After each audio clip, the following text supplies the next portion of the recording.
आजकल लगातार फाइलें बन रही है हमारी बहन बेटियों के नाम पर। अजमेर फाइल हो, कश्मीर फाइल हो, केरला फाइल हो, हर किसी को देखते हैं वो एक ही बात कहता है, मेरी बेटियों समझो, मेरी बहनों समझो। मतलब हम लोग सारा ज्ञान सिर्फ उनको दे रहे हैं जो हमारे परिवार की बहन बेटियों हैं। समझने की आवश्यकता हमें नहीं है। जब घर के मर्द कमजोर हो जाते हैं तो कुत्ते मुंह मारते हैं। हमें समझना होगा पुरुषार्थ कहाँ गया, हमारा चरित्र कहाँ गया। हम राम के वंशज हैं, हम कृष्ण के वंशज हैं। आपने ये कभी नहीं सोचा कि पहले के टाइम में फाइलें क्यों नहीं बनती थी? क्योंकि मर्द अपने चरित्र का पक्का था, अपने पुरुषार्थ का पक्का था। सबसे बड़ी बात थी कि उसकी शक्ति का पक्का था, वो रक्षा करता था अपनी बेटियों की, अपने पत्नियों की। हमने कभी अपने धर्म में सीखा ही नहीं है कि रक्षा करी कैसे जाती है। हमने सिर्फ थोपना सीखा है, क्योंकि कायर कौम सिर्फ थोपना जानती है। तो भाई, अब मंचों से अगर ये फाइलों की बात करिए तो मैं सिर्फ फाइलों को फाड़ता हूँ। हमें अपने ऊपर विचार करना पड़ेगा कि हम कितने लेवल तक फिट है, हम कहाँ तक ठीक है।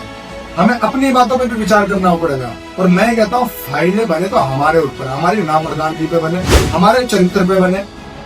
उन फाइलों को बहुत देख लिया भाई। और हाँ, समझाने की वो समझती है हमारी बहन बेटियां, वो हमारा घर चलाती है। हमारी बहन बेटियां लड़की नहीं लड़की, हमारा कर्म तो लड़ने का ही था पूरा। हमने अपना जो कर्म त्याग दिया जब ये जिहादी मानसिकता के लोग पनपने लग गए। हमने दोष सिर्फ बेटियों को दिया है, बाकी समाज में दोष मर्दों को मिलना चाहिए। बेटियां हमारे घर के लिए है, और जब घर में मर्द कमजोर पड़ जाते हैं तो हमारी बेटियों को दोष देते हैं। ये सच्चाई है। हमें विचार करना होगा कि ये फाइलें जो बन रही है उसका मुख्य कारण हम ही है, क्योंकि हम लालची हो गए, हम नकारा हो गए, हम चरित्रहीन हो गए, हम शक्तिहीन हो गए।